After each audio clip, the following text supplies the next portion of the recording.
let's take a look at what made Sonic Advance so important and how its impact has changed our perception on future games. Welcome to the series that's going to explore what each game on the handheld up to Sonic Colors established for the Sonic franchise, and is going to be leading up to the creation of Sonic Momentum. So consider this a history down memory lane. Alright, let's begin. On December 20th, 2001, right after the release of Sonic Adventure 2, Sonic made his debut on the Nintendo handheld for the very first time. Although the handheld market for Sonic was small, this signified one of the first impressions for those who are a fan of the Sonic Advance niche, such as myself. The infamous company known as DIMS was contracted to produce the title, and in order to safely ease players into the handheld market, they followed a lot of the same cues as Sonic 1, 2, 3, and Knuckles on the Sega Genesis. It added newcomer Amy to the repertoire of characters, but did very little to change up the formula for the already established characters. Aside from a few modernized changes here and there, it was a pretty one-to-one to the Genesis predecessor. But is that what made it so important? Well, it clearly established that DIMS could develop something similar to the Genesis on the new system. But where it really shines is the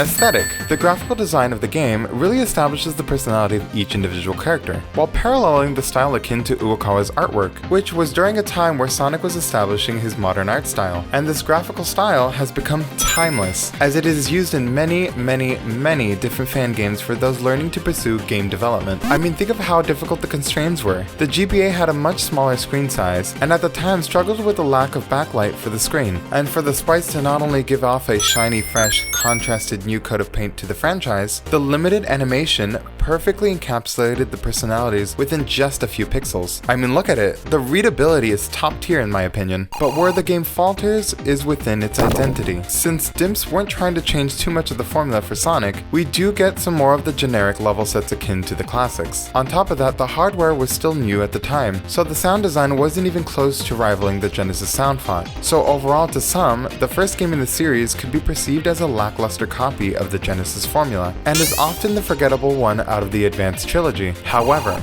that would soon change in one of the most infamous installments to the handheld series. But anyways, subscribe to the channel to keep up with all this momentum. It only takes about 2 seconds for this absolutely free content, and you could always change your mind later. Mr. Bane out.